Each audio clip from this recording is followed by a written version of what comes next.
So here we go. We're live. Hi. Welcome to another one-to-one thing drop-in event. This is the water cooler. I've got Sandra on the call already out of San Jose. San So I'm Jose. excited to chat with her. And anyone else who wants to join in, the link is in the threads.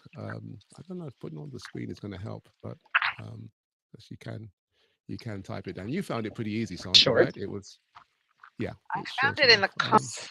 Yeah, on the Okay. LinkedIn. All right. All right. Cool. Um, yeah. Is it? I don't know how. If you, yeah, I guess if you join it, it's like you join it to watch the live as opposed to join the stream, the restream. So it's probably better in the comments. So in the comments there, um, I'll stick it on the screen real quick.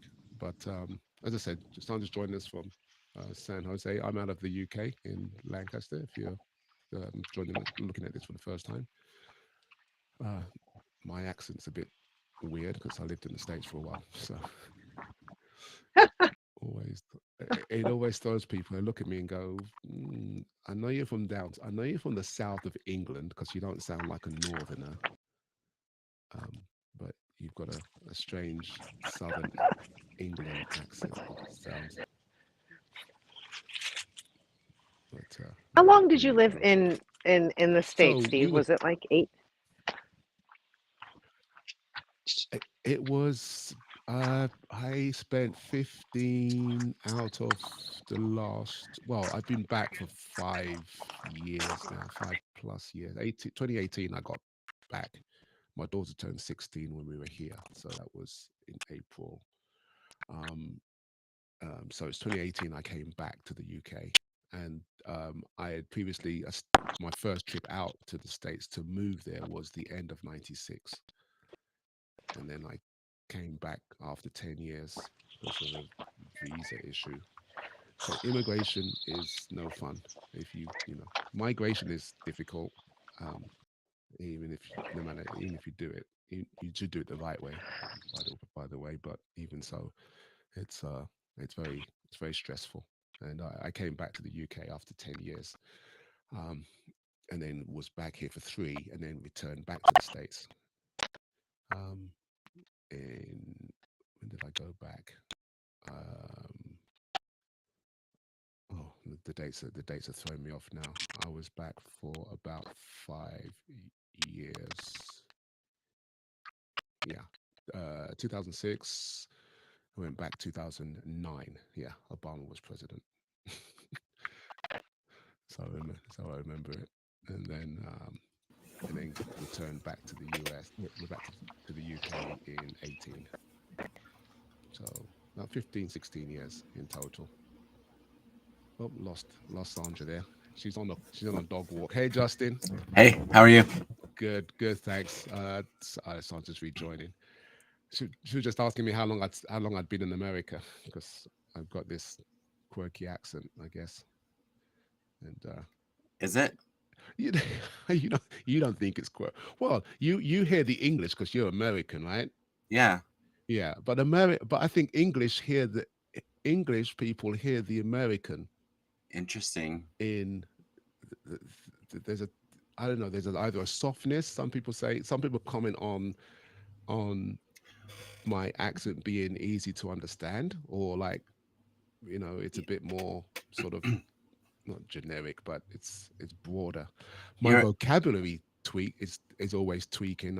I'm always yeah. interchanging elevator, escalator, and Well, I remember the first time we met, you said we were in the office building, and you said, "Oh, let me call the lift," and I was like, "What?" you do Because we don't you say do that. Yeah, we don't say that, right? We would say like, "Let me push the button for the elevator" or whatever. But you right. said, "Let me call the lift."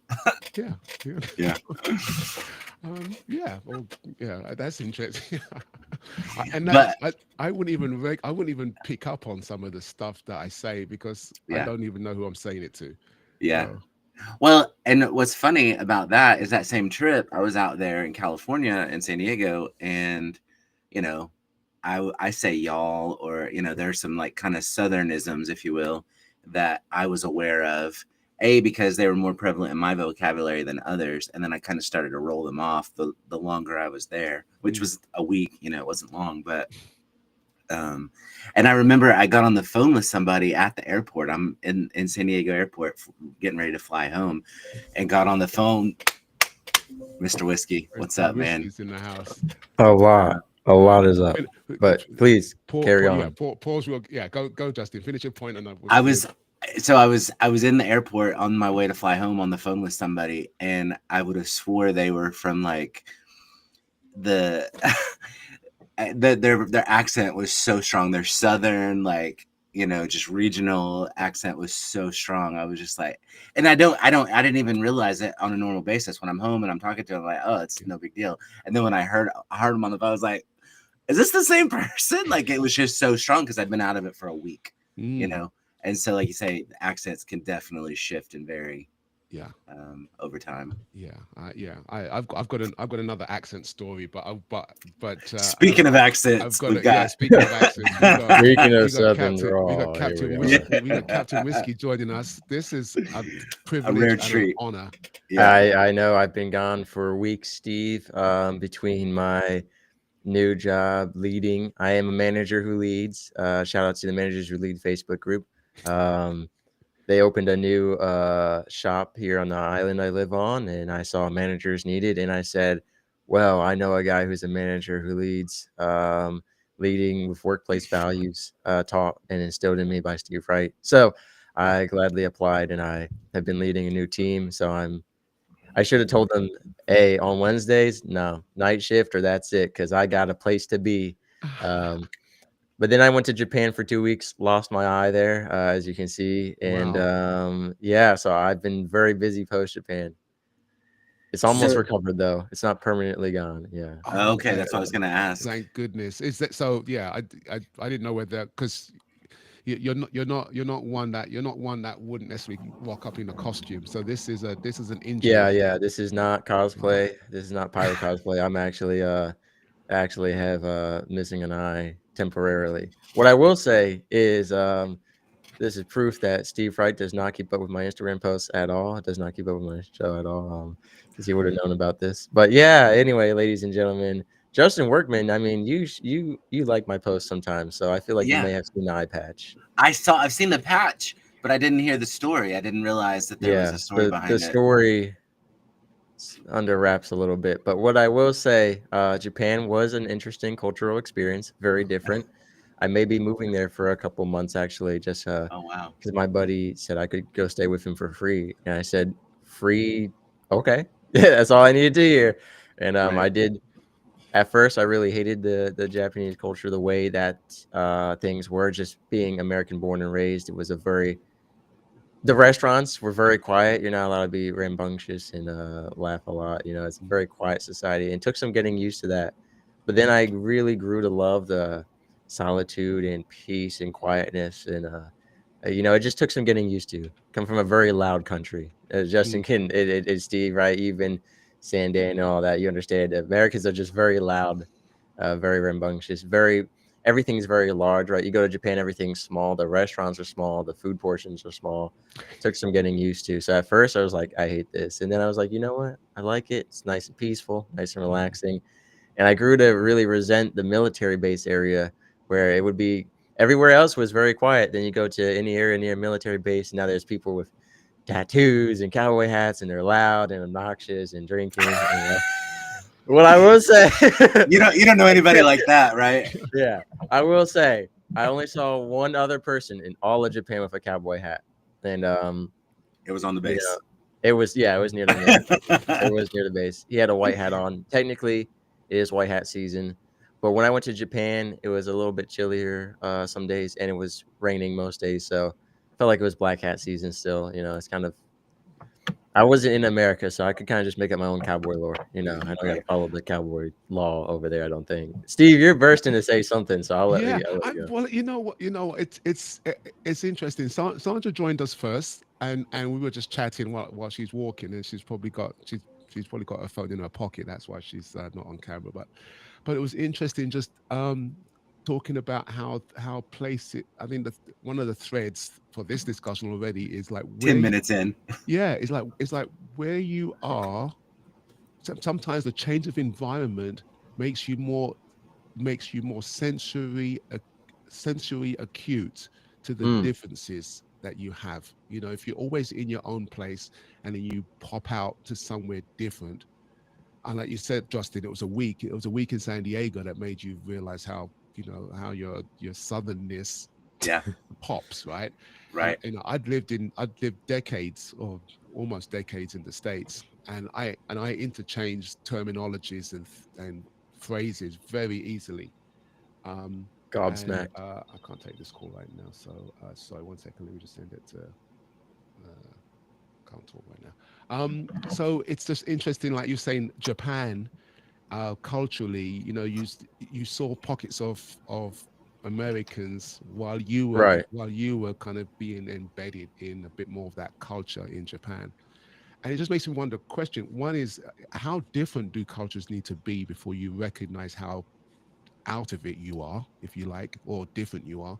And how long do you need to be immersed in a culture for those nuances to pop up, in terms of whether it's language, whether it's food portions, you know, whether it's just sort of an environmental shift in terms of people are quieter, things are more serene, or they're not as noisy visually, or Well, it depends on the country too, right? Because if I went to London, I couldn't tell you who's an American as easily as if I go to Japan.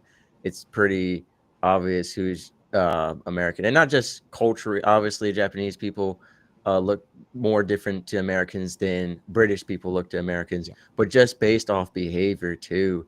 You know, like it's so much easier to tell. And maybe if I went to Italy, it'd be maybe not as obvious as Japan, but more obvious than Britain, right? So it really depends on how different the cultures are.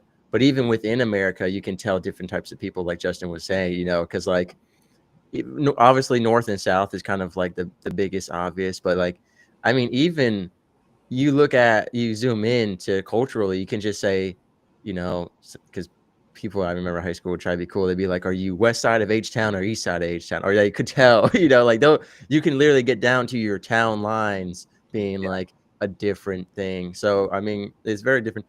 What I liked the most about Japan was, at first I didn't like that there was 5 different types of garbage and I had to like deconstruct every plastic bottle in like 3 different ways.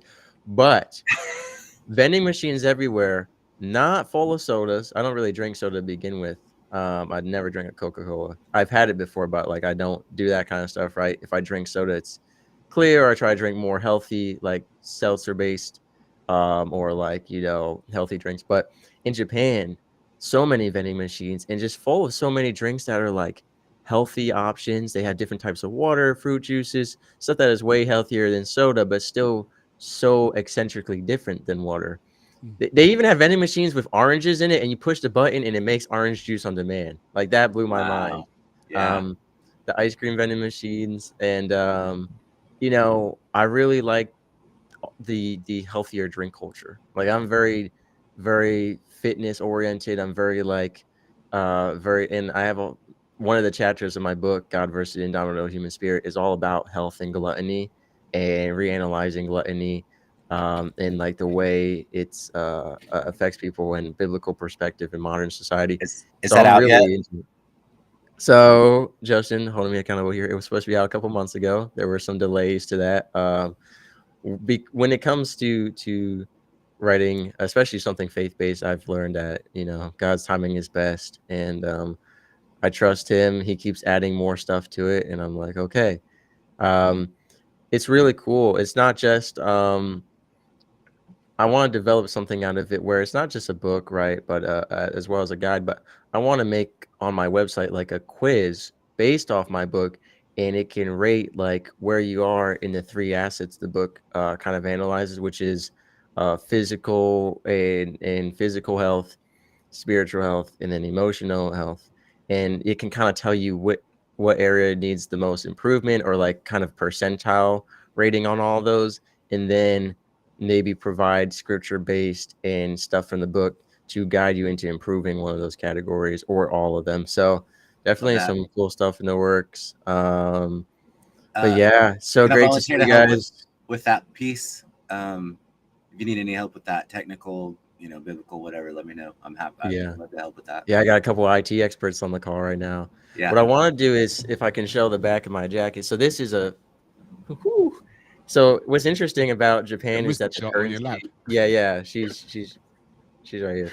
The currency is kind of always changing every day, and so it happened to be the day I bought this jacket. It was a little more expensive than 2 days later, which was upsetting. But about $400. I'm not gonna lie, it's like the most expensive piece of clothing I have. But it's, if I could like show y'all here, it's my Yakuza. Oh, Burning wow. Man. Let me see if I can like. Yeah. Oh, wow.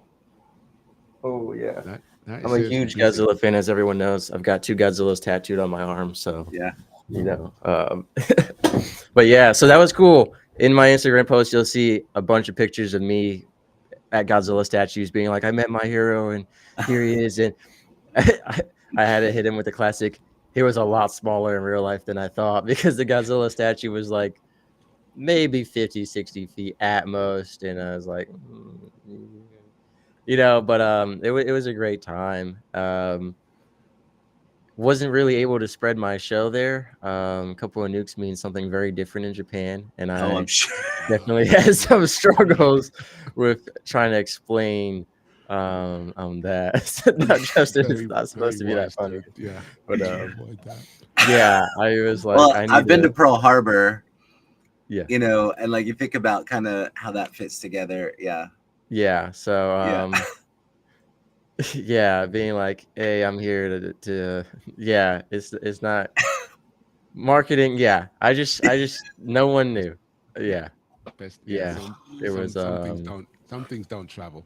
yeah, some things don't, and that was interesting to think about how my show is perceived in other countries. Now, I did get some.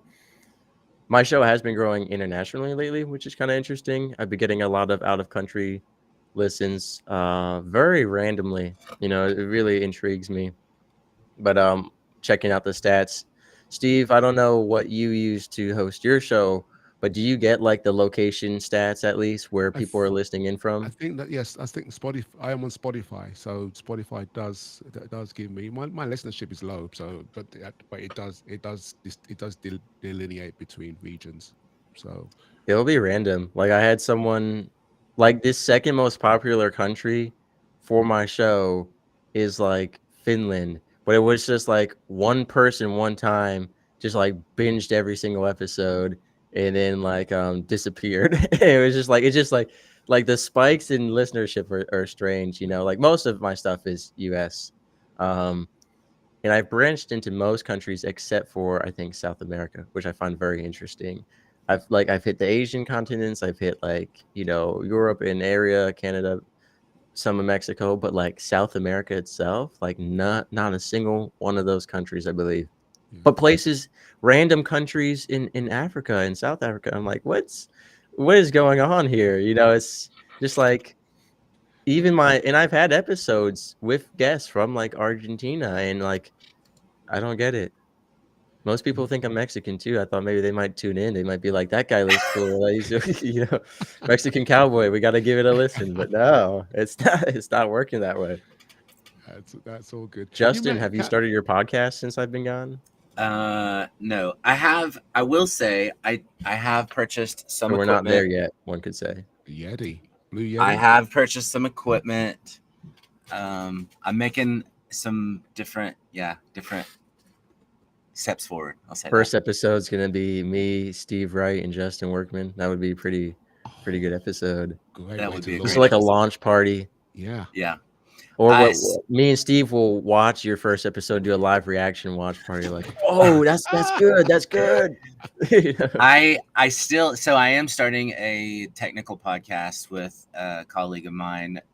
That's not Are We There Yet? I still want to do Are We There Yet? I still see value in that, and I definitely still want to do that. I have some lapel mics too. I really want to do that in the car. To just stick with that theme of Are We There Yet? So the lapel mics, we're driving around. Are we there? I I saw Gary Vaynerchuk do a live, not a live, but like a in the car podcast thing. And I'd already wanted to do this one, the fatherhood, are we there yet? You know, Yeah. that whole thing. I wanted to do that in the car. And then when he did it, I was like, you know what? I think it works. And so yeah, I really want to Justin, go for it. light Cool. bulb just went off underneath my hat. If I picked it up right now, there's a light bulb underneath there, glowing radiantly. You and I have to do an episode. I'm gonna have to like fly out to Oklahoma or something, or you could come to Georgia. Yeah. We have to do a live episode together, not in the car, but running shirtless, David Goggins style, with the mic here. Are we there yet? Not yet. Are we gonna Everyone pinch it? wants to be We're there. just gonna Everyone wants to pinch be it. there right now. They don't want to put in the work. Of course, we're not there yet. We're never gonna be there yet. If you have that mentality that you're gonna get there, you're sitting. You know, he had a whole speech where he was like, "You're goal setting. You're setting finishes line. Then you're crossing and you're done. Never be done. Never have a Right. finish line. Right. Don't just be a doctor. Be the best doctor. Don't just be Yeah. a doctor. Be a specialized surgeon. Yeah. You know, so Yeah. yeah. Yeah. Okay. So yeah, y'all got to check out. I just dropped a shirtless video like 2 days ago. I think I might have seen that one. I was out of the gym for a month and I lost 15 That's that one, pounds. Yeah. And I went back and basically worked out trying to achieve the same level I was prior to that month off, and the 15 pounds gone. Almost threw up, fell over. But I'm like, what I said is, in life, you get physical injuries, you get business conflicts, setbacks, right? That happens. The real setback is when you let your mentality break from it and you go back to the gym and you're just like, I'll never be the same again, or I'm not going to be able to achieve the level I want now. The true loss is when you let your mentality break, right? So I'm going back, like so long story short, I got attacked in Japan, right? And I was severely concussed. I was put into a hospital. In my sleep, I was ambushed. I just want to be known, like I don't mess around with people. I was ambushed. And I woke up being attacked, and then they choked me unconscious. To which the rest of the story will go unshared for now. But don't worry, I'm not the only one with an eye patch. That being said, when that happened, I couldn't run. Obviously, I had a concussion. I couldn't train. I had already been off for 2 weeks preparing for Japan, and then those 2 weeks, and then afterward, right? So I ended up out of the gym for over a month. And with my metabolism and my specific body type, weight gain through muscle mass building is the only way I can have it. I was 120 pounds my whole life. Finally got up to 145 and my goal towards 165. Back down to 130. Steve, I know pounds. You're like, what are those? No, Tell me I got kilos you. or stones. I got you. Yeah. Kilos. Yeah. I know you're ChatGPTing right now. Like, convert this stuff. What's going on? I But lived in America long enough to know pounds. I'm good. yeah. So you think I'm talking about money? I'm talking about weight. But yeah. So essentially, going back, I like my first run post concussion. Something just snapped inside of me where I was like, I just wanted to train 100 times harder. And my first run post concussion was 2 hours straight in 90-degree weather, 75% humidity, shirtless. And I was just like, I'm back. You know, David Goggins has that clips. I'm back. I can't say the rest of it because he curses like every 5 words, but he's like, I'm back, y'all. That's how I felt. I was like, I'm back. And I am even more determined. You know, like I lost 15 pounds. Like, all right, now we're going to gain 25 and twice in half the time we gained the 15 originally. Like, I'm pushing myself. Like and it was a beautiful thing, actually. You know, like before the concussion, before being out of the gym for all that time, the most I would run was maybe 8 miles at a time. Usually I would run for an hour straight max. Just that's it. Yeah. Yeah. Sorry. Let me pull up the statistics on average American. My bad. I'm actually you know, we 99th percentile. And a little shout back to a previous episode of the dropping event for the 1-to-1 thing. No one came slowly golf clapping, whistling at me this time. Thank goodness. At the end of 2 hours of running, I was not in the mood for that. I tell you what. But yeah, it's just like you and I got to do that now. We got to run. We don't have to have a 2-hour episode, but and you know what, Justin? If you really want to be fraudulent and just like record a 5-minute clip of us running shirtless and it looks like we are really training hard, we can do that. But I'm telling you, I think that's what we should do. You know, it's like, are we there yet? The gym mentality that's killing all your gains, and it's just us running shirtless. maybe we could do bicycles if you want. That might be better. I Like, ran a 5K in February, so I'm not in 5K shape right now, but I'll nice. train. I could train up again for it. Yeah. Yeah. I Steve, like the are idea. you down to do it with us? You want to run shirtless with us as well? Who, me? Yeah, you. Because No, technically, I've got a if slow run now. I've got no, but here's the thing, Steve. If me, you, and Justin spent the rest of this week or the rest of this, what is it? 12? I'm trying to convert your time, right? So if you and I the 12 ran week this year. week, Yeah. you would have 1 month of training on me because you're living 1 week is 1 month, Yeah, right? Are you yeah. still doing your 12 or 12 week year. Yeah. 12-week year, Periodization, right? yeah. So if I train the rest of this month and you train the rest of this month, you'd be 4 months ahead of me. It's like in Dragon Ball where Frieza will go into like the time chamber and like a week passes in the real world, but he's been training for 10 years in the time chamber. That's what it's like, Steve. You have a leg up on Justin and I right now. That's not how. And you've got the same haircut as David Goggins too, so There I think you have go. the advantage. Well, back to it's a couple of things that you shared. A couple of nukes. Justin, I like the idea of the car, the car setup for the thing. I would love to drop in, do a recording from from our cars. Okay. So I'll just be That would be cool. I'll be on my phone and You gotta do one skydiving, Steve. You and Justin gotta be skydiving next to each other. Are we there yet?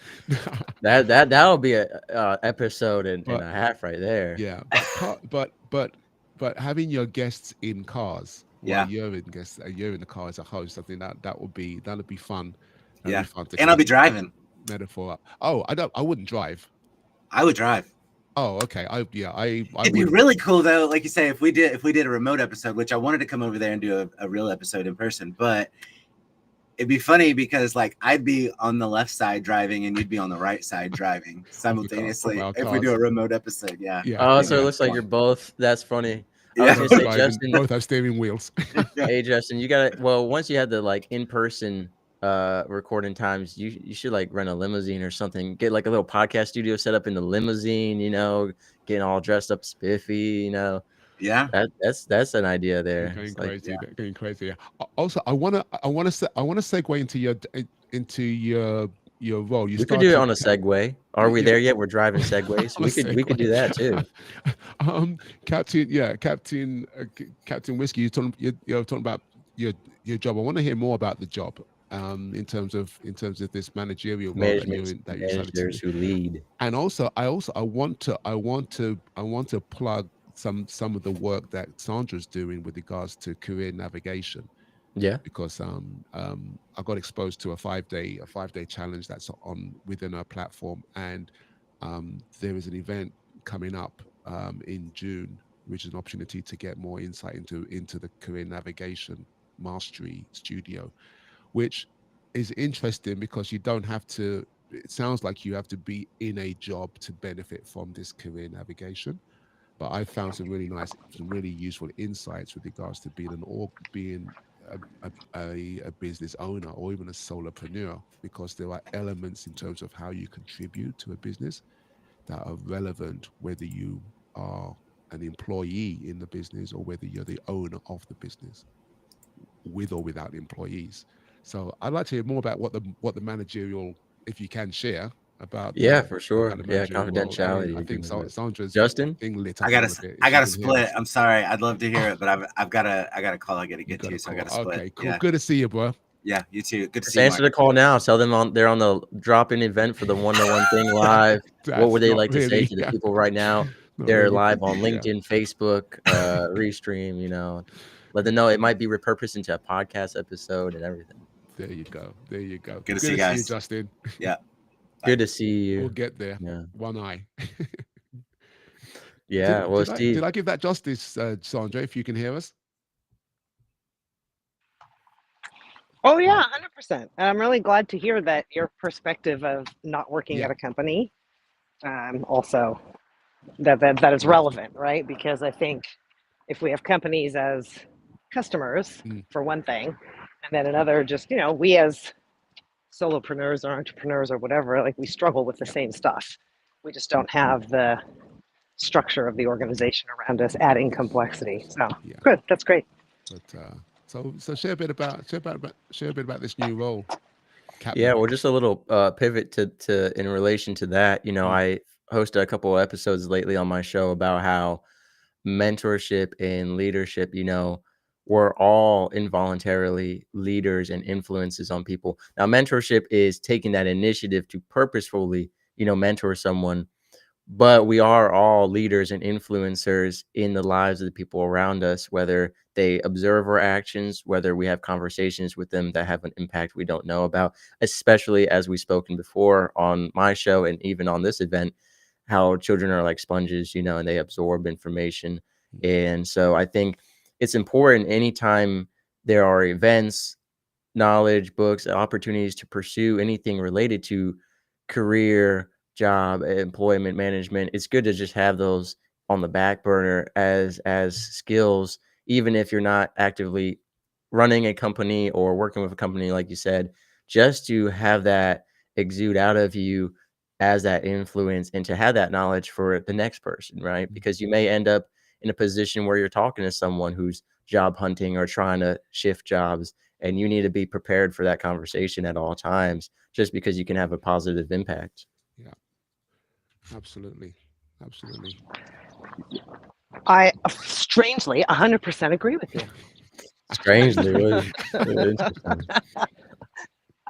I don't normally look this eccentric. I just want everyone Sorry, to I'm know 2 miles. I'm 2 miles into the walk. Well Are done. you there yet? I think it's about. Keep That an eye joke's funny. patch. I'm telling you, I'm gonna make a hat for Justin that's like says, "Are we there yet?" And I I'm telling you, that's one of those podcast hats I've seen where everyone's gonna make a joke to him when they see him. Because I know a guy, I believe it says, "What was that like?" His podcast is "What was that like?" And he only interviews people whose stories have never been shared on any other platform. So it's first time storytelling. And I remember I was at a conference with some friends and he crossed the street wearing that hat. And one guy goes, "Crossing the street, what was that like?" And he would sit down with us and they were like, "Sitting down with us, what was that like?" And I was like, that's going to be the thing where everyone who sees Justin is going to be like, "Are you there yet, man? Are we there yet?" And it's going to grow old fast. But yeah, so I'm working at it's Savannah's most famous ice cream establishment. It's 107 years old, and it is a #1 tourist destination here in Georgia. And to give you some insight into how popular this place is, one particular morning, I'm there setting up ahead of time, 9:30 a.m. on a Thursday morning. It's raining outside. It's windy outside. We have a line at the door around the corner down the sidewalk of people waiting for us to open at 12, sometimes 11. The line here on average is 45 minutes, an hour minimum almost at the downtown location. We opened up a new location for the locals and more the beach area on the island here. And some great management lessons. While now the head honcho, the CEO, he likes the idea of the cream of the crop rises to the top, and we're gonna hire everyone, train them all at the base level, and then we're gonna pick management from there. That's great. What I will say is, when some of the people you're leading are people who train with you from day one, they have this overly casual relationship with you or don't respect you as much as if you just show up as a manager. And I've had to practice, unfortunately, setting boundaries and putting my foot down with some people who want to treat me like we're still on the same level as employees. We're all equal, we're all respected, right? But you have to understand, as the one other manager said, Mr. Whiskey was picked for a reason, right? And you all have to respect that. Now, it's been great having the new employees come in because they only know me as the manager. And, it's weird. They call me, "Yes, sir," "No, sir." And I'm like, oh, now I know every time I call someone sir or ma'am, they're like, "You make me feel so old." And it's like the first time I had it's a lot of 14-year-old girls and high schoolers at the job, just because it's summer coming up here. They all got out of school looking for their first time jobs. And first time I got called sir, I was like, "Oh, this is so weird." We used to You're old, man. yeah, I was like, "Ooh, I do feel a little old." No, because of my baby face, a lot of people think that I'm a high schooler, and then that's a whole conversation on its own. But It's really great, especially a lot of my employees that I've been in charge of. This is the first job they've ever had. Mm. The age law, they surprised me here in Georgia. The person I started training yesterday, her first day on the job, she graduated 8th grade the day before. She's in middle school. Her last day of school is like today or tomorrow. And I said, wow. I said, I didn't even know you could get a job that young. Here in Georgia, it's 14 years old. Wow. There's restrictions on it, but they've really lowered it so that people can get employment experience earlier in life, which is great because a lot of college age people have a hard time finding a job, or high school, post high school, no experience, right? And so working at the shop is a pretty good way to build that up. And I really applauded her. I don't know if her parents made her do it or she chose to do it. I have to have that conversation with her.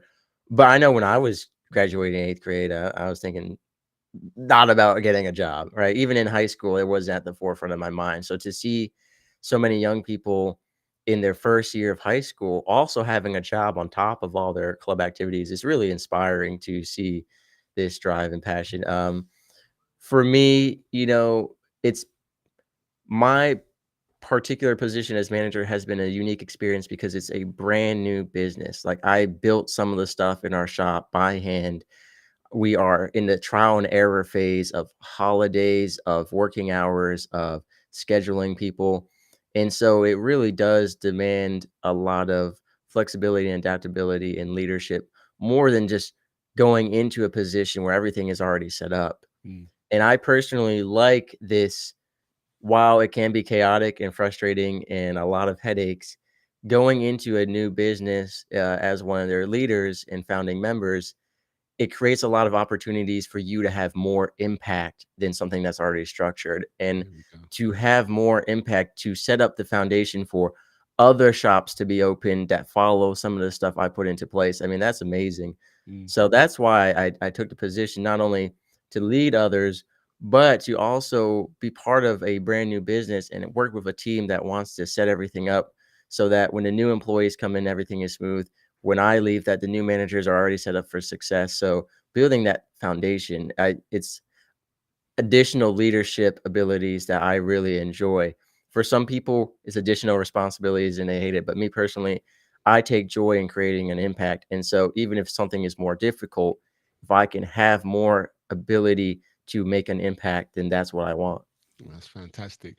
Someone just speak to impact, because I know that's one of the areas of contribution. And as Captain described it, I couldn't help think of the four types. Yeah, and it's interesting because being in that role, you have so many options for impact, from the physical stuff that you're doing to creating a blueprint for future store expansion.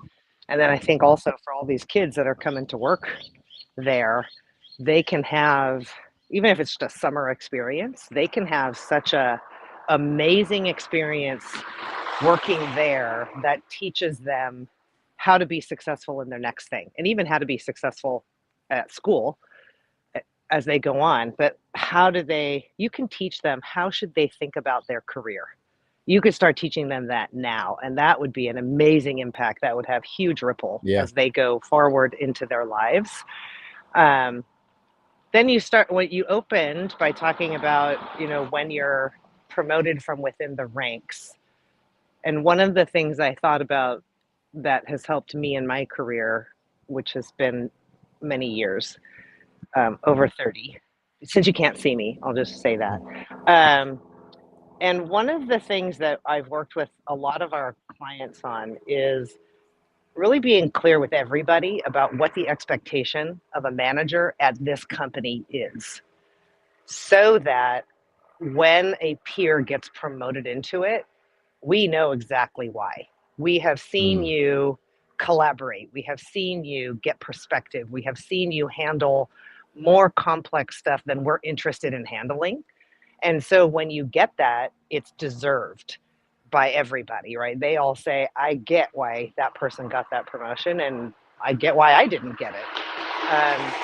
And that helps to draw that line, at least from the outside in. Then I think, there's a line that we all have to be able to draw from the inside out, right? Like, now all of a sudden I'm your manager. I have power. over you. I am a position to judge you, to evaluate you.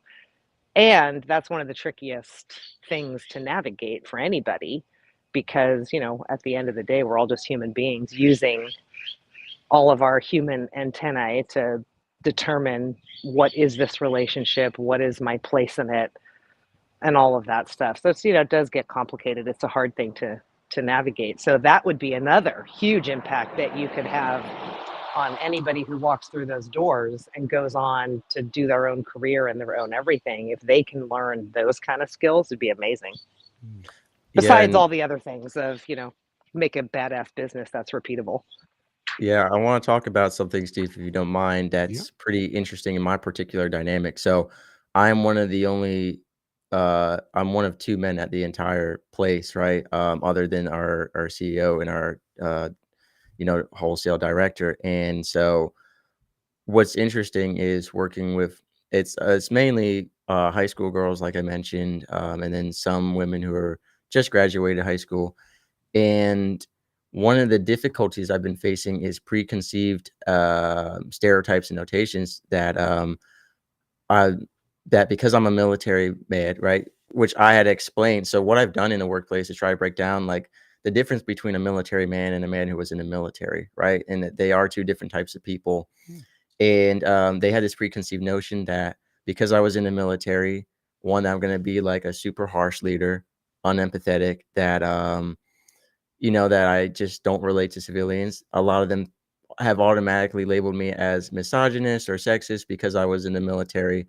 And I've had to have meetings with the female managers to have conversations about this. Luckily, they've had my back in like, hey, he's a veteran and he was in the military.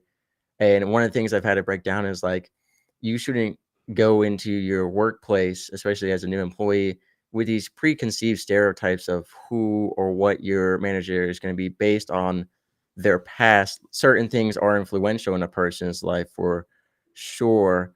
But the idea of now, if they had said, hey, he probably was a leader in the military, so we expect him to be very structured on top of things, like that's a positive, stereotype. But saying, oh, he must be misogynist and he must not, want to work with women, or he is only tasking us this because we're a young girl, that's like a very negative stereotype. So that's an interesting thing I've had to navigate that I wasn't expecting, to be honest. It's not like I because when we had our whole team meeting with everyone, I didn't mention the fact that I was a veteran to set any kind of expectation or to raise myself above anyone. It was just a history of how I got to where I am now, right? That was part of my journey. And it's what's really most interesting is that we've had to shut down some things where the way I talk is perceived very differently than the women who manage, even though it's the same thing. So the women who manage will make the same exact small talk to these young women as I do. And it's great conversation. They love them. I make the same exact small talk. And I've been told that, quote, I've been reported as hitting on and making moves on these young women. I'll give an example because like, I really could not believe this. High school is about to graduate. School is about to end in general, right? And one of our employees, she's like a freshman in high school. I said, hey, so your first year is coming to an end, how was that? Was high school better or worse than you expected? What are you looking forward to in the next 3 years? And, now it's summer break. Are you going to be going on any family vacations or anything? And she apparently said that I was hitting on her, and she like gave a little unofficial complaint to the women manager. Now that same women manager had asked her those same questions pretty much a different time, just because that's the conversation point right now with school getting out. So I've had to navigate this. Hey, like, yes, I'm your boss and we're gonna have professional boundaries and conversations, but at the same time, we also are at work all day together and we're gonna make small talk. And me, like, how people perceive, and it's not even like me, like I'm coming off flirty, I'm trying to flirt, right?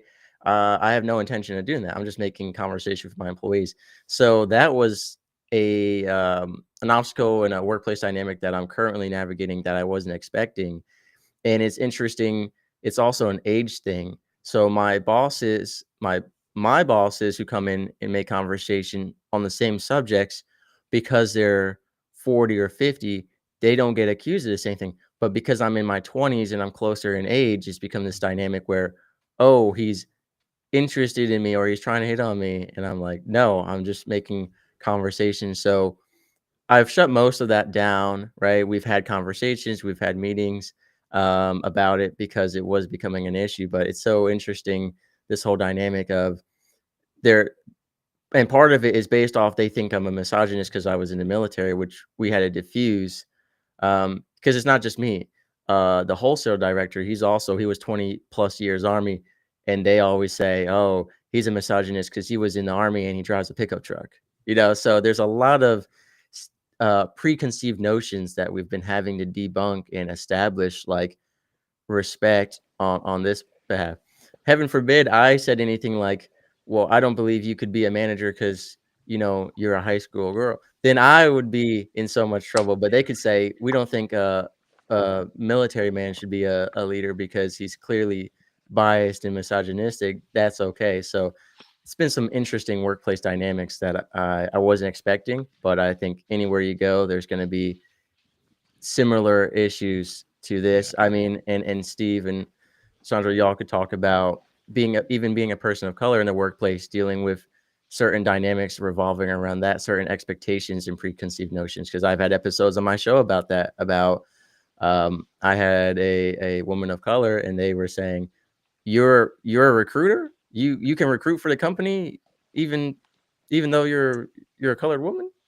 So like that kind of stuff still exists, and exploring that on my show, it always surprises me some of the outrageous things that people will say, or they just and sometimes people don't even realize what they're saying is so like stereotypical or racist or this. It's Even laziness. me, people saying you only got the position because you're a white male, and having to be like, well, here's why I got the position, here's all the other candidates, and we can sit down and go through everyone's qualifications if you want to, but to just make that accusation because you're upset you didn't get the promotion, or so Yeah. workplace dynamic stuff.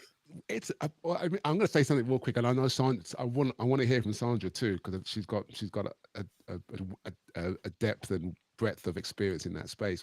But some of what you shared, I mean, to Sandra's point, setting expectations. It's interesting as a business owner and an employer, former manager, hiring and firing and dealing with staff, but also now as in my own business, bringing people on to do things within the business, setting Right. expectations and actually me being very clear about what my expectations are. That's my roadblock right now, is making sure I can articulate and express my expectations in such a way that I attract the right kind of person, and that they understand what their scope and role is, working alongside me.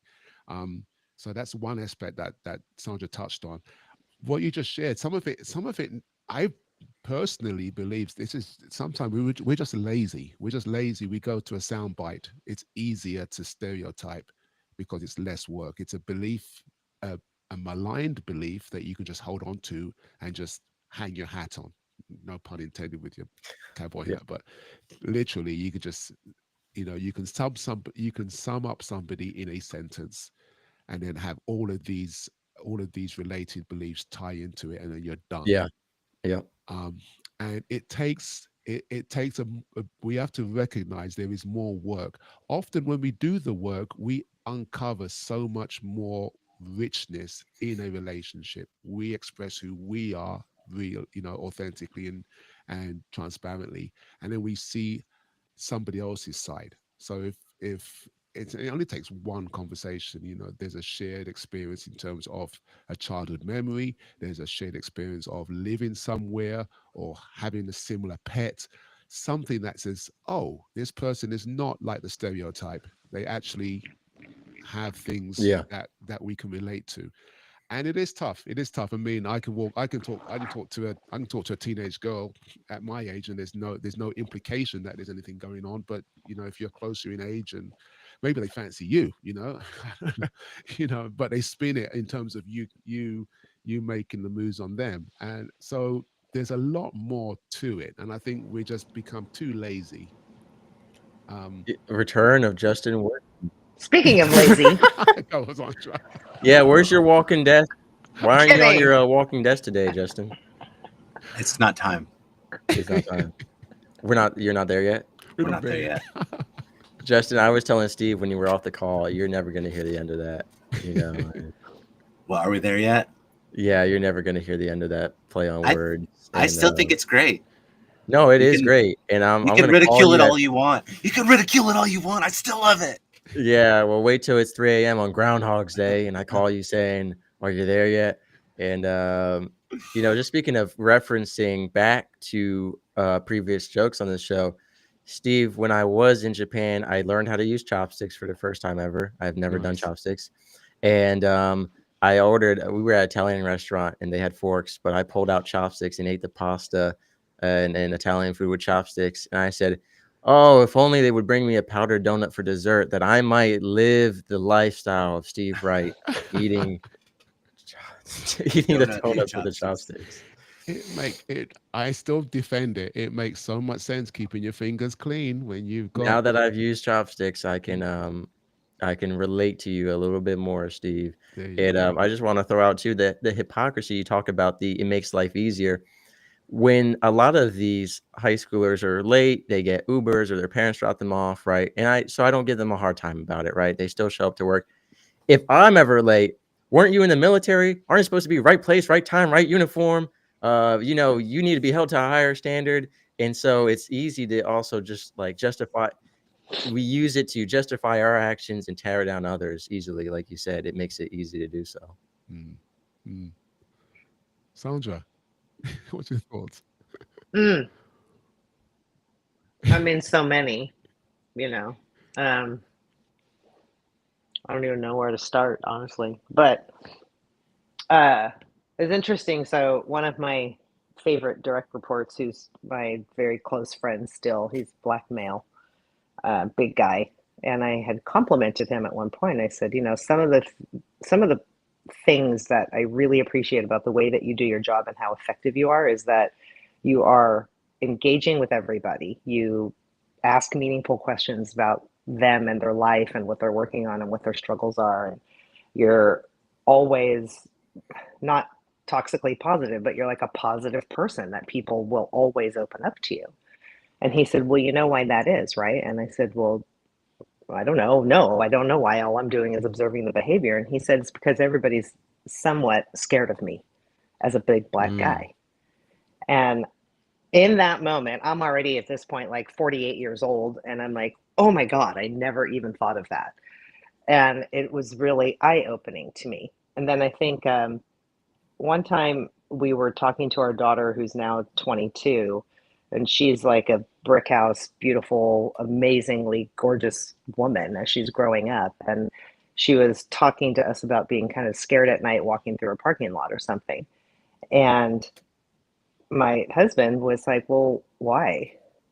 And just as I was completely unaware of Brian being tuned into how people were scared of him, my husband was completely out of tune to the fact that every woman walks around with fear. Every woman walks around assuming that a dude is hitting on her, no matter who they are, what they're saying. Like, we always assume that. That is our default switch.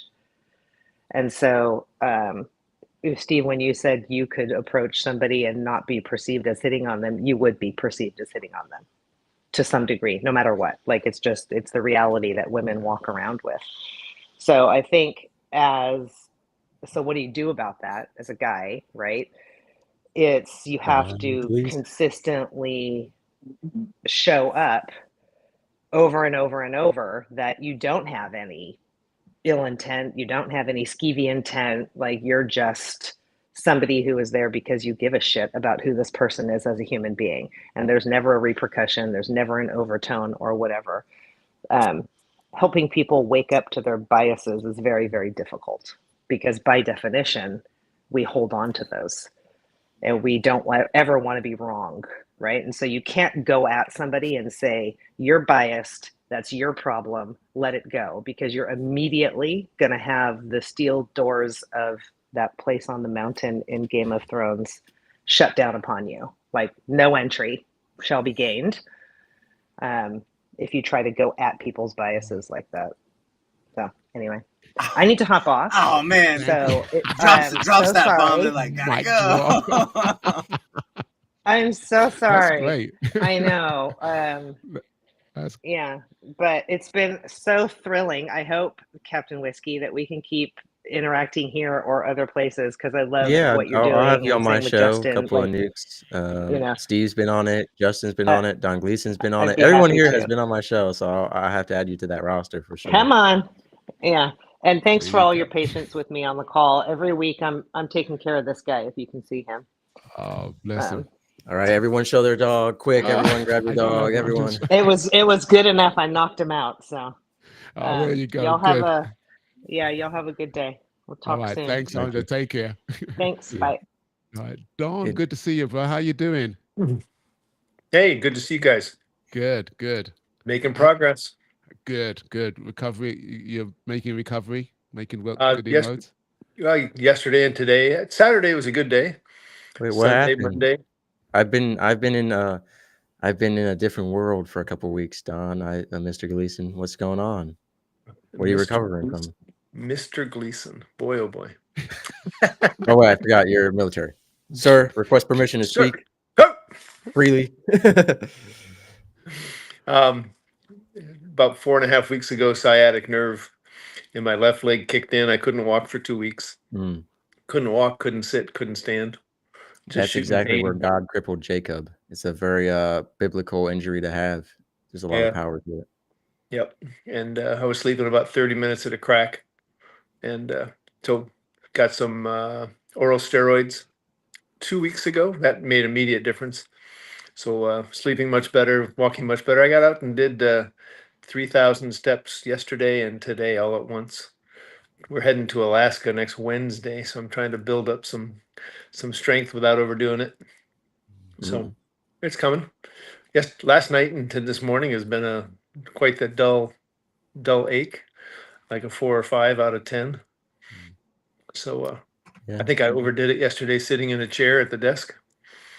So Okay. Well, Mr. Gleason, you know, lounging if you're struggling to sleep at night and you're restlessly just tossing and turning and in pain, you could always spend that time listening to a couple of nukes or the One to One Thing podcast. They are great ways to pass the time and to take your Increase mind off pain. the pain. Put you right to sleep. Right Right to sleep. Yeah. In Would you fact, one of believe my it? best episodes was with Don Gleason on career transitioning, America's #1 resume whisperer, how to pull the story out of your resume to get employers interested in you in a world of copy, paste, and AI resumes. Amen. How does he remember every one? On the This guy's screen, amazing. man. He's pulling that Thank stuff you, up as thank we you. speak. Right? It's all stored underneath my hat. I just have a bunch of show notes and titles and SEO optimized information in my hat. I do want to go back to a point you made, Steve, which is funny. My one co-manager, she said, "Mr. Whiskey, listen, you're not getting it. These are a bunch of high school girls. You're here. You're a former nuclear operator. You speak at conferences. You're a good-looking guy. You have a cowboy hat, right?" She goes, they like the idea that they think you're hitting on them, and the reason they bring it up isn't to complain, right? Otherwise they would have made a formal complaint. They're bringing up a complaint to make each other jealous. Oh, well, you think Mr. Whiskey likes you? Well, he likes me more. He, this and that. And I was like, is that the dynamic? That could be totally wrong. I'm not the one saying that. That's what my co-manager, who's a woman, said to me. And Steve, you kind of mentioned it there, where maybe they're spinning it around. And I did find that an interesting dynamic as well. And I was like, well, if you like the idea of me liking you, I guess say something to me. Don't make these workplace rumors, because that's just making my life difficult. But yeah, to kind of focus back on what Sandra said and what you kind of discussed, Steve, it's really just consistency and showing up over and over again. I show up every day. I treat everyone with respect and equally. I make the same small talk with everyone, the same conversations. There's no favoritism. And, I kind of just ultimately what worked for me was kind of just ignoring these comments, and they kind of faded out. It's just like when people want, sometimes they want you to, perpetuate that workplace drama, that gossip, or they want to spread it further. So really just showing up consistently and making sure that my intentions are clear has been, and that's the same for like with the people who I train with, who kind of were like, oh, you're a manager, but we have a different relationship because we train together, just being consistent in my work and showing up with intention and purpose every day has kind of puts that all to the side.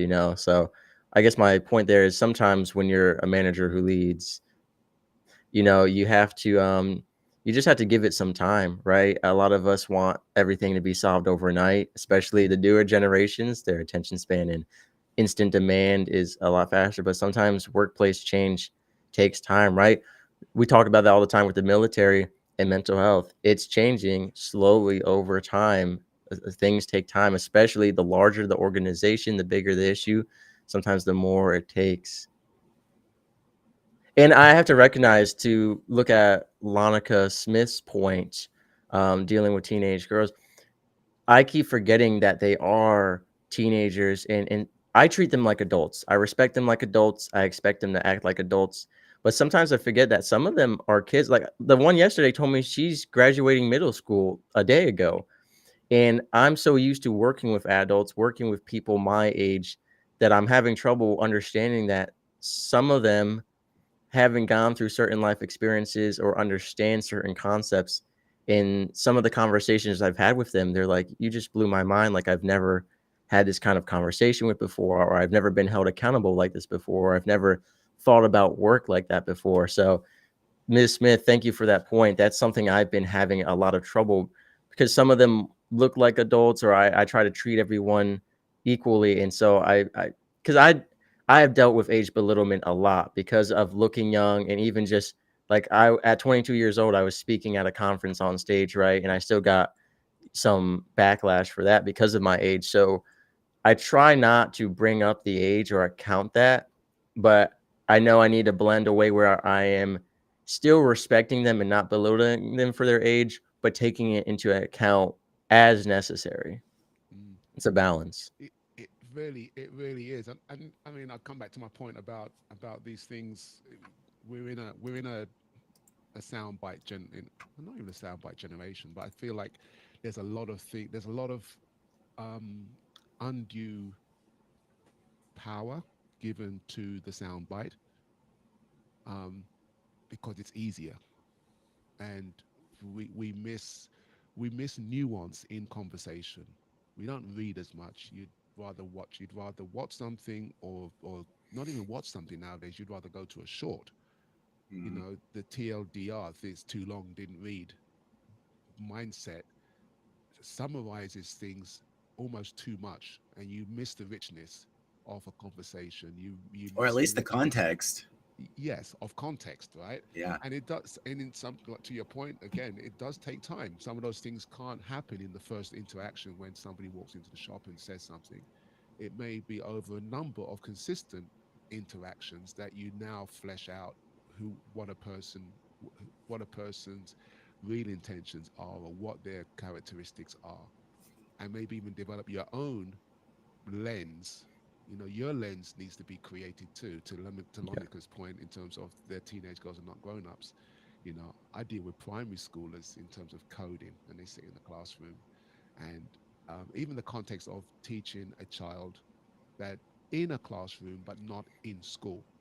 I'm not on the curriculum. I'm not doing something that is part of their school day, but they're in the context of their school, but they're doing something else which is either fun or a bit more wide ranging. So I try and bring in as many things as possible. I don't have to follow a particular school curriculum.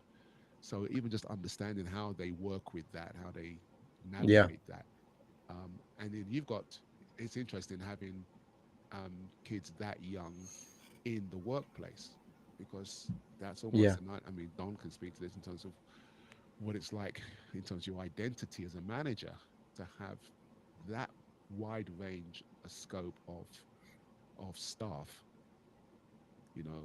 Yeah. and try to treat them And that's all. part of it too, is that there's a huge portion of them, like 95% of my workplace are all 14 to 16-year-old girls. And then the other 5% is like my age. And what's interesting is everyone my age is like has my back saying like, no, he's a manager who makes small talk. And I really look out after them. Like I always offer them everything they need. And I always go like out of my way to make sure everyone is taken care of and everything.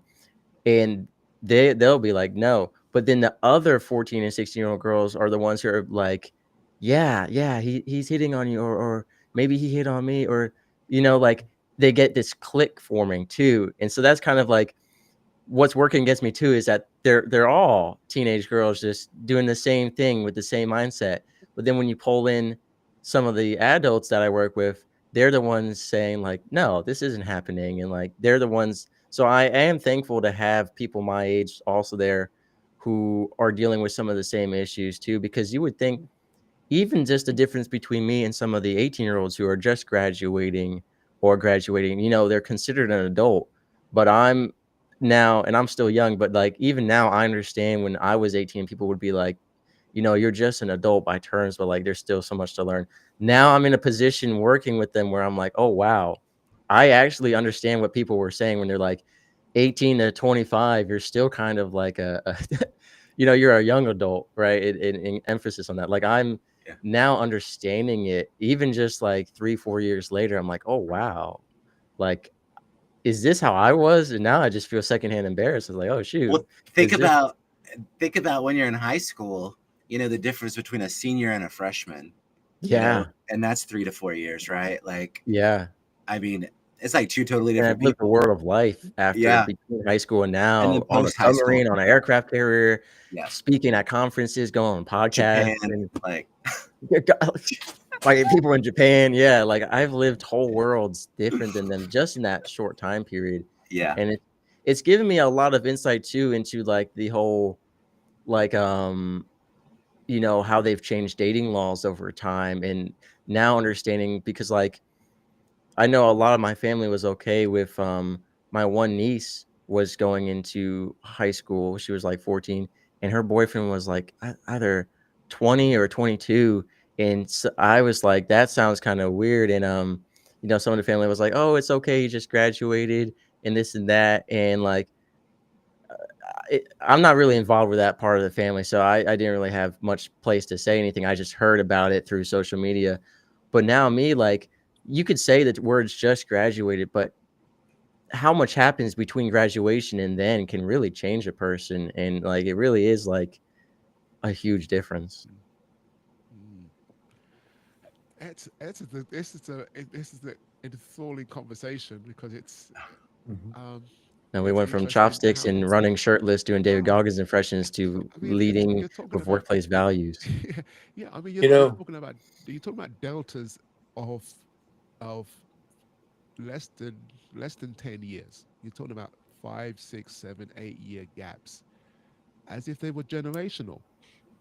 I mean, like you said, it's the difference between freshman and senior, and then it only. I mean, that's understood in almost. You left you were the big fish in a smaller pond when you were in middle school. You now become a small fish in a bigger pond in high school, and then you grow through that pond, if you like.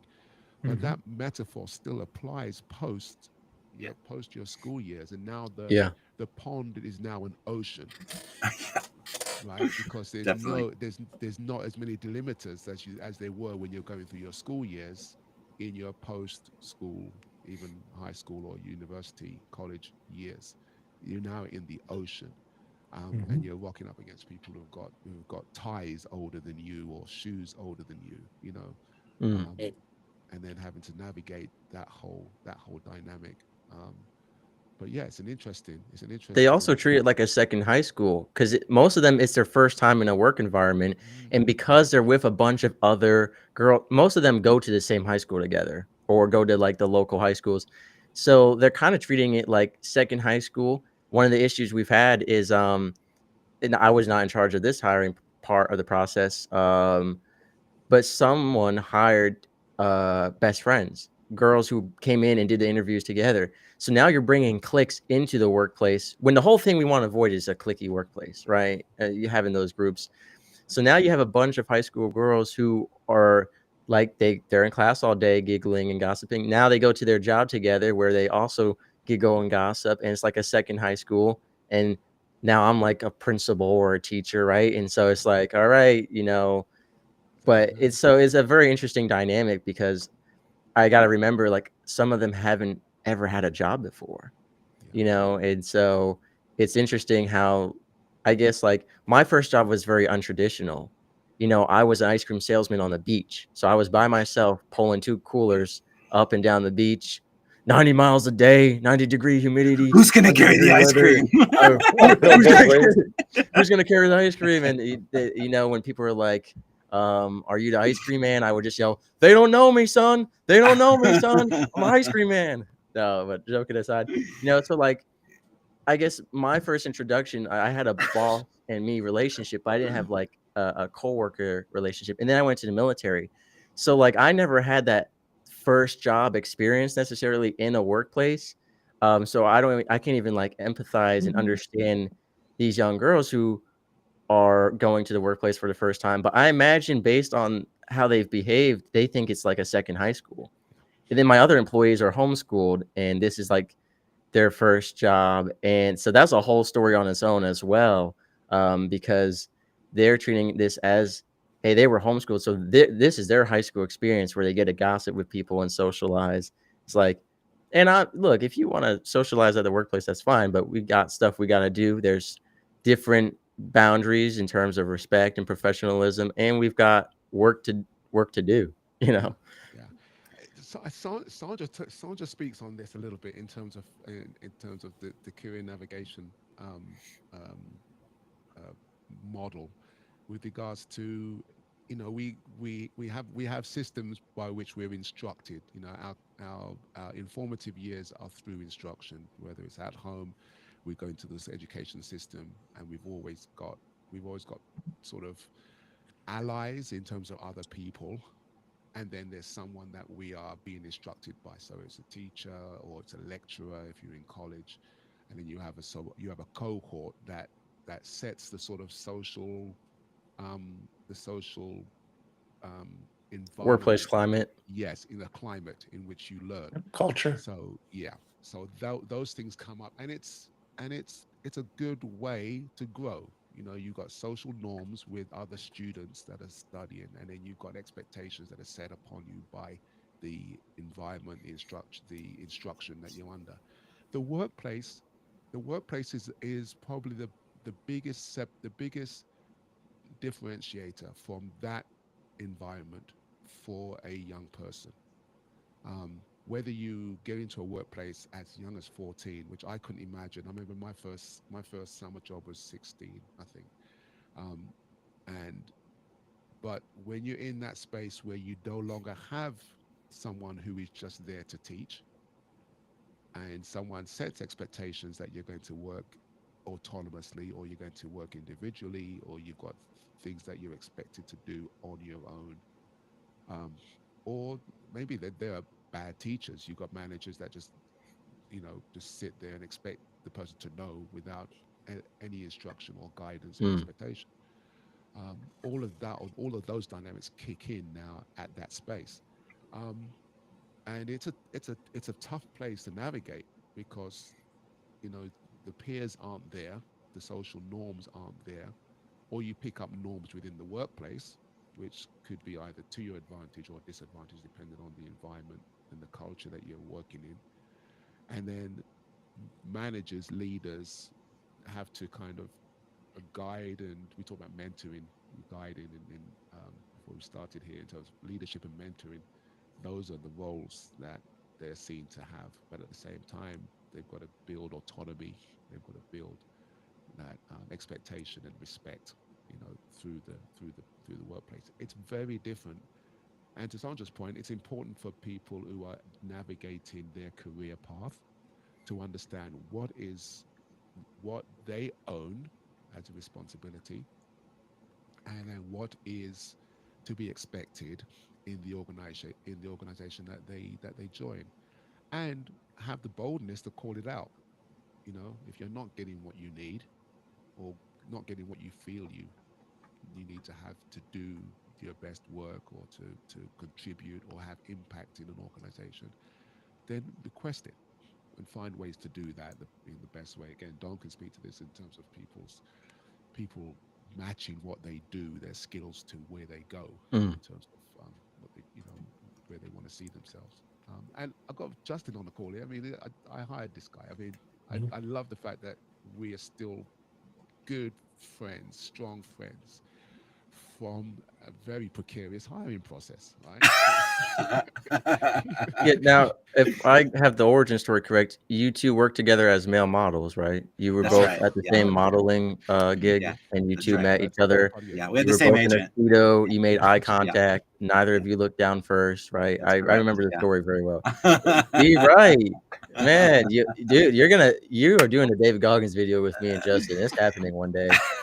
It's happening one day. What I will say, which is funny, when I came back from Japan, I went there with 2 eyes. I came back with 1 eye. Everyone in the workplace, suddenly there was so much more respect toward me, and like all the gossip died down, and they were Shave just that like, head, "Yes, buddy. You sir. are No, sir." like, yeah.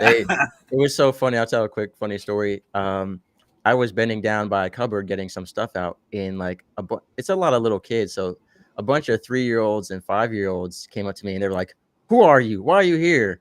And the mom was like, "Oh, he works here." I was like, "I'm the guy running the shop. Hope y'all are having a good time. What can I help you with?" And the little kids have no filters. He was just like, "Why is your eye gone?" Because they're little kids. And honestly, I was so busy that night because we had all my employees called out. I was running the whole store by myself, and I had to call people in. And it was a Saturday night, Savannah's most famous ice cream. It was a bad time, 90-degree weather. Whoo! Anyway, so I'm busy. I'm like thinking, and I just hear this question, this little kid, like 3, 5 years old and an 8-year-old, and they're just like, "Why is your eye gone?" And I was like, an evil man attacked me and took it out. And I was like, "Oh man, I can't believe I said." I was instantly like, "Shoot, I gotta salvage this. Like, I'm gonna traumatize these kids." I was like, so I'm like, I know how to fix this because I was in the military.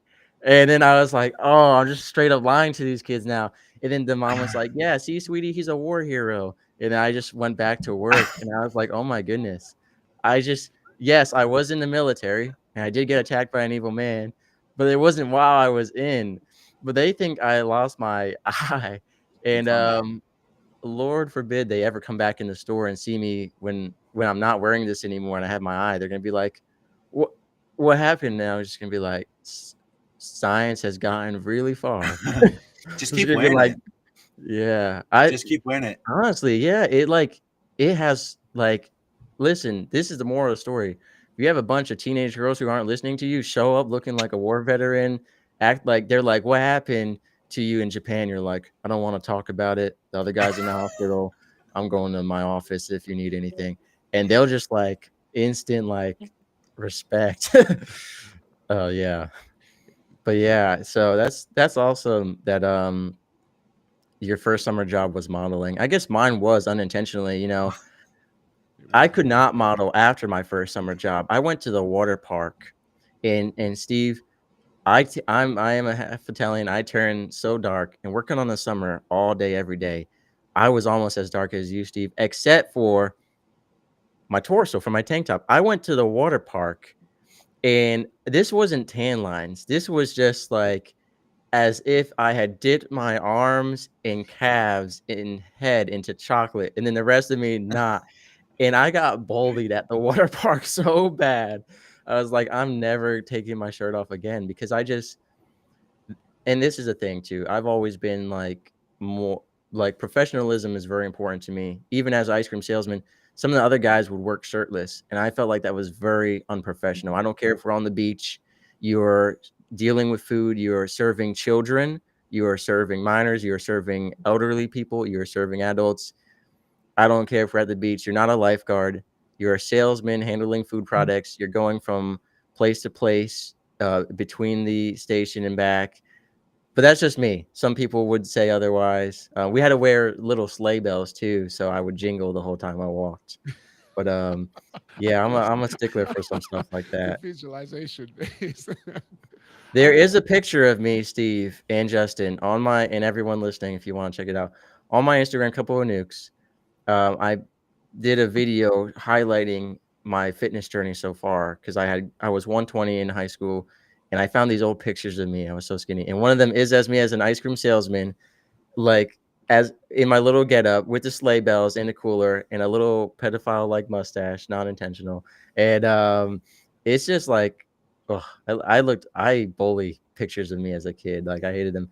But and then it transitions into like a photo shoot I did post running a couple 8 miles and working at the gym prior to me losing the 15 pounds. And so there is an ice cream salesman picture of me. And Steve, you might like, not too long ago, a couple of days ago, was my 2-year anniversary of leaving the military. And I posted a picture of me in my dress white little sailor uniform. I'm And looking at that one right Justin, now. did you see it? You're looking at it? Yeah. Yeah. I made it black and white, so it looks like I was in the military a really long time ago. It looks, and I don't know, something about your face too has that old school vibe in that picture. Yeah, Like, yeah. Justin, if you want to flash the screen, Yeah. maybe everyone can see. I don't know if I don't know if it'll focus in. Yeah. Look at there I am in my Oh, there he is. Yeah. in my dress Yeah. whites. Yeah. Yeah. Nice. And in fact, Steve, not only have you not been checking out my Instagram posts, I haven't seen you post your jump roping measurements lately. Maybe I just missed it. No, I haven't jumped roped for a little while now. It's a good few weeks. I've been having some issues with my hip. Is it your sciatic nerve? Which has been tweaking. That would be pretty synchronizing if both of you guys had it at the same time. What's that? Me and Don. Yep. Yeah, you and Don. Yeah, it's I've got some medical appointments coming up to kind of deal with it, but it's so impact is a problem. Although jumping is a low impact. I mean, a lot of that is absorbed with the feet, the ankles and knees rather than the hip. I'm not doing leg lifts or If you knee jump raises. rope underwater, there'll be no impact. There But you if I go. can get the rope to go under my feet in the water. You'd have to get, I guess, a weighted jump rope so it like falls down through the water, and then you'd get some massive shoulder blades doing that. You could race Michael Phelps. I did have a weight. I did Or have Katie a weight. Ledecky. I did have a Yeah. weighted jump. And then we could all be swimming shirtless and recording an episode of Are We There Yet? And we're, yeah, we've got a lot of great content ideas here Yeah, today. to answer your question, that's been a Gonna have a weird dream tonight about me, Justin, Steve, and Don all running shirtless. And what is, I'm scared. I'm scared about that is dream. is that me and Steve, right? Yeah, it It was. is. Yeah, I've got a couple pictures of me and Steve on Instagram. He's been tagged and invited as a collaborator to all of them, except to none of them. But yeah, There you go. So we need to do this episode live on Lancaster. We need to all get there. Oh, Road trip. now, I would definitely. don't say the word road trip because the entire time I'm just gonna say, "Are we there yet?" In the castle, that would be beautiful. Don, in case you're not tracking, Justin's starting a podcast called Are We There Yet? And I'm ideating. It I'm all ideating. started with him Ideating? walking on a treadmill, and we talked about making the backdrop say, "Are we there yet?" And now it's fruitioned into a global impact movement podcast, top 2%. There we go. Hasn't even started yet. Hey guys, on that note, But it will. We're at the top. We're at the top of the other hour, so it's a long. It's a. I always check the live. The live feed's been 123 right now, so it's a long one, but it's been a doozy. Mr. Whiskey Captain. It's been years in your time. Yeah. I haven't seen you in at least 6 months. about maybe 2 months, which would be Yeah. a 6. long time for you. Yeah. It's been 85 years. How was your other birthday, Steve? How many birthdays have you had while I'm gone? You look great. I celebrate one per annual year, and I do my 12-week periodization. It's been and that's a whole nother discussion here. My first. You're my still first keeping up 12-week with it? year was really good. My second 12-week year has been very insightful. Not as good in terms of results, but insightful in terms of the process. And When's your halfway point Sorry. for the When will be your halfway point through like all of them? It's 12. I do 12 weeks with a year with a week off. So 14 was January. So we are in 20. We're in week 21 of the year. So So it's not week so hard. 24, you'll be halfway through your 12. Yes. So Yeah. Second block of 12. This Yeah. is Yeah, like yeah. June, this is like Yeah, June. I think I want to have you hop on on an episode, a couple of news, talk about how it's been going so far and the reality of it. I'd love I to. would wait till the end of it, but that'll be a couple of years from now. So Oh no, that's no. I mean, the thing is, it's developing into. My goal is to develop it into a permanent process. It's not like there's no destination in terms of. So you can't get there. So you There's can't. no are So we you there yet? so you're not. Yeah. There's no. Well, I think the there is the completion of the. you Next know one. what? What if all the ages in the Bible, they say people lived for hundreds of years. What if all the Bible characters were just doing the 12-week years? That's probably what it was. What if the biblical scholars were No, tracking it in 12 weeks years and we just you have know, been translating it wrong this whole time? Yeah. could well be. On that note, Don, stay well. Continue Stay hard. more definitely continued rehab and fitness there. Have fun in. Well, we'll talk before Alaska, but that would be. Oh no, this would be my last one. Next Wednesday, I'll be flying at this time. Oh, Yeah. okay. I'm flying So- Sunday too, so I'm Yes. done. And This is enjoy. my last Oh, one for a yes. couple of weeks. You're Yeah, off. Yeah, you're off. Well, make sure you record an episode of Are We There Yet while you're flying. I might do it. Just That'll for be you. the trailer episode. You Yeah. know what, Kind of go Don? down the aisle in the plane and ask people, "Are you there yet?" Ah. Ask the flight attendant, are we there yet? I'm sure she'd love to hear that. Be like, no, sir, go sit down. You know, We had the Ju- seatbelt sign on. Justin, drop a 3 minute short. Drop a 3 minute short to Drop an yourself. event. Yeah. Drop a 3 minute short to yourself. On the plane? And anywhere about the whole concept of are we there yet? You could do a David Goggins impression because he has one where he's like, as I was boarding my flight today, NFL football player comes up to me, says, Goggins, I love your content, but I feel like I'm not reaching my goals anymore. So as you're getting on the plane, you could just say, someone doesn't actually have to come up to you, Justin. You could just be like, as I was boarding my flight today, someone said, aren't you Justin Workman of the drop-in event from the one-to-one thing? I said, yeah, I am. How can I help you? They said, I just feel like I'm not there yet. Dude, I'm telling you, this It's never gonna stop. Those are some great ideas. Justin, real before we go, I wanted to ask because Justin was here last week with Tony.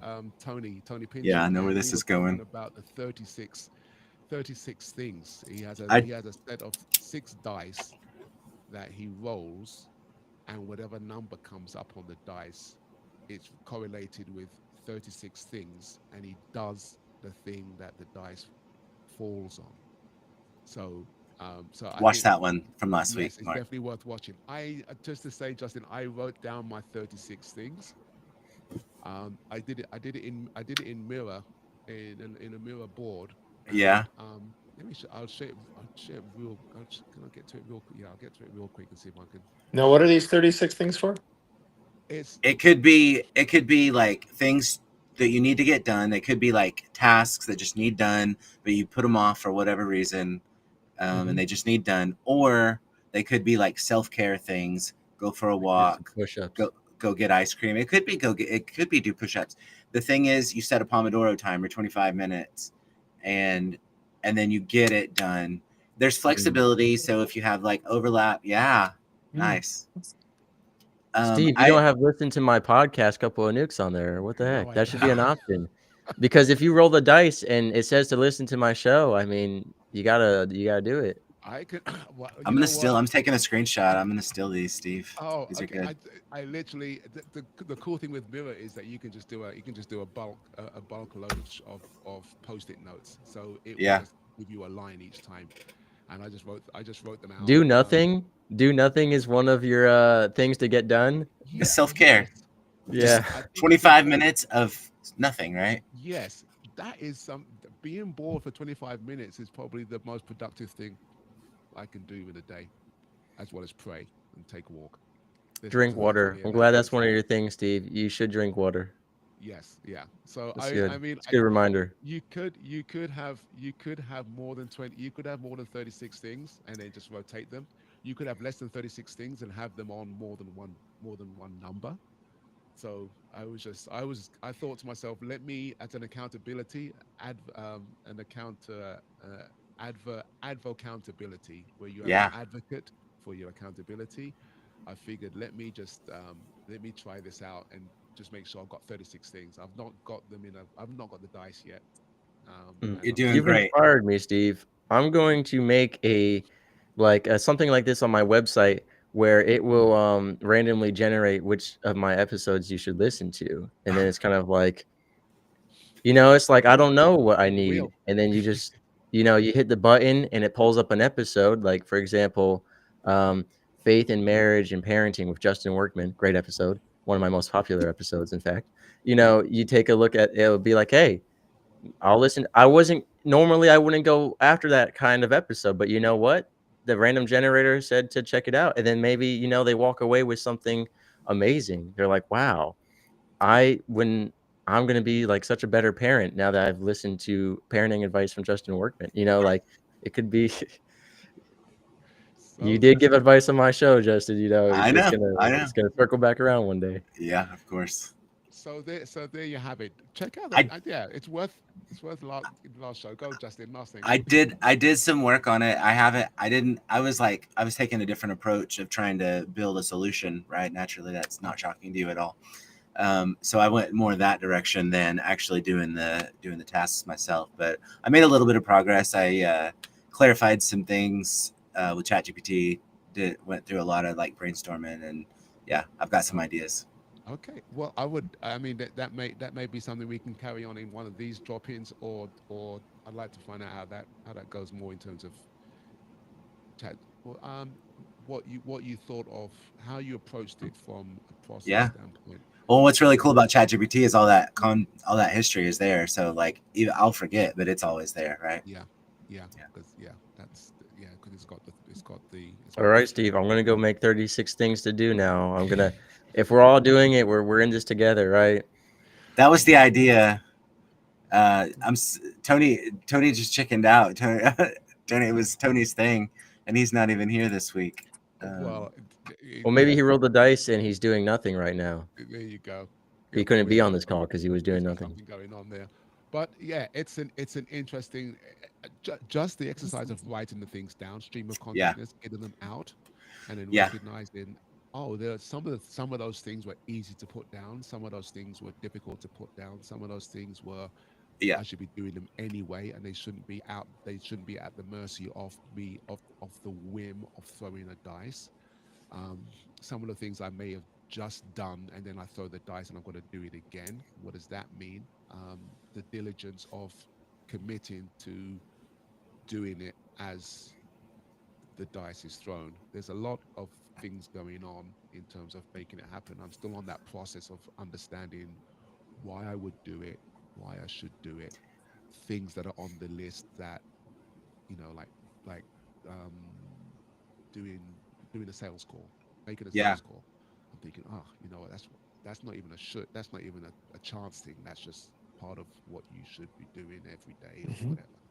Um, but it's very interesting how the I'm going to list. develop this into a program to help people with gambling addictions. So you still feel like you're gambling and you're throwing dice and you're playing with cards, but there are things that are self help. Uh, it's going up here. I'm going to make it sometime Going under the soon. hat. Well, because I was just thinking, I was like, I got to go play a Go game of play a game craps. of that. Speaking of throwing dice. We need our show. Mark is going to be under the Under hat. that.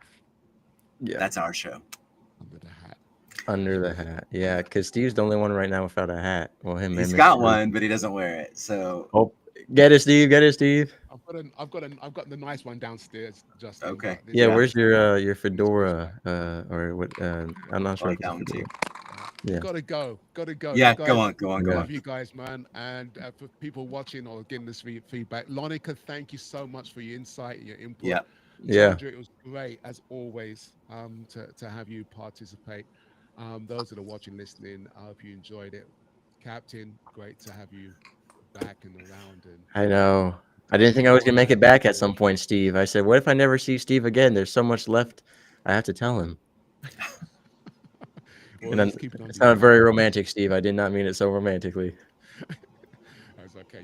Are you hitting on me now? Oh, here we go. Full circle conversation. Full circle conversation. On that note, Don, have a great trip. Justin, have a great trip too. Captain, get well, get strong. Stay hard. Yeah, stay. Stay hard. You guys all do great. I am going to end the stream. All right, guys.